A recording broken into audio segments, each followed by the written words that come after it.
L'imam al-Mahdi, le sceau des successeurs.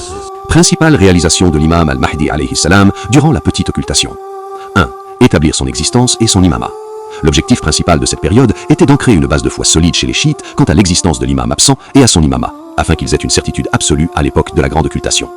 Cela a été accompli à travers ses rencontres directes avec un certain nombre de croyants. On rapporte qu'il a rencontré plus de 68 personnes, et la manifestation de grâce, karamat et de miracles prouvant son imama. 2.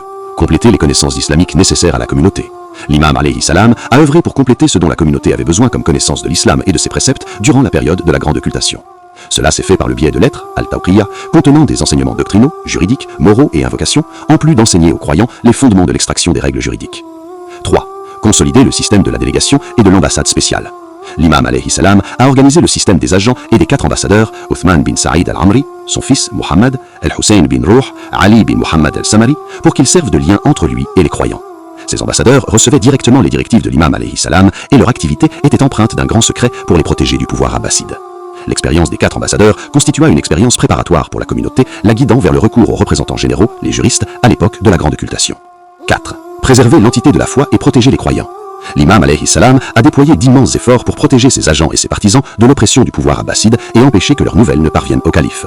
Sa sollicitude alayhi salam incluait la satisfaction des besoins personnels et sociaux des croyants, la réconciliation entre eux, l'invocation, al-Dara, en leur faveur, et leur protection contre les campagnes sécuritaires. 5. Utiliser les moyens de communication indirects, al-Tawqi'at, pour guider les croyants. L'imam alayhi salam a utilisé l'émission de lettres et de communication connues sous les noms de Tawqi'at comme principal moyen de communication avec les croyants. Les Tawqi'at étaient variés, réponse aux questions juridiques, désignation des ambassadeurs, réfutation de la délégation d'imposteurs et orientation des croyants dans leurs affaires religieuses et mondaines. 6. Démasquer les courants déviants et les contrer. L'imam alayhi salam a réussi à contrer la tentative de son oncle, Ja'far le menteur, al-Kadhab, qui prétendait à l'imama, ainsi que celle de certains agents déviants sortis de la ligne de la fidélité. Ces déviations furent éliminées avant la fin de la petite occultation. 7. Annoncer le début de la grande occultation. 6 jours avant le décès du 4e ambassadeur, Ali bin Muhammad al-Samari, un tawqir émanant de l'imam fut émis annonçant la mort de l'ambassadeur, lui ordonnant de ne pas désigner de successeur et proclamant le début de l'occultation totale, la grande occultation.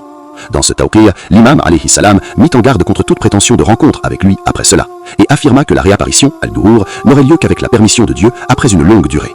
Conclusion, la petite occultation a réussi à atteindre ses objectifs préparatoires, elle a établi l'existence de l'imam et parachevé l'argument, al-Hujja, elle a formé la communauté à interagir avec l'imam par l'intermédiaire des représentants et des ambassadeurs, et elle l'a préparé psychologiquement et scientifiquement à entrer dans la phase de la grande occultation.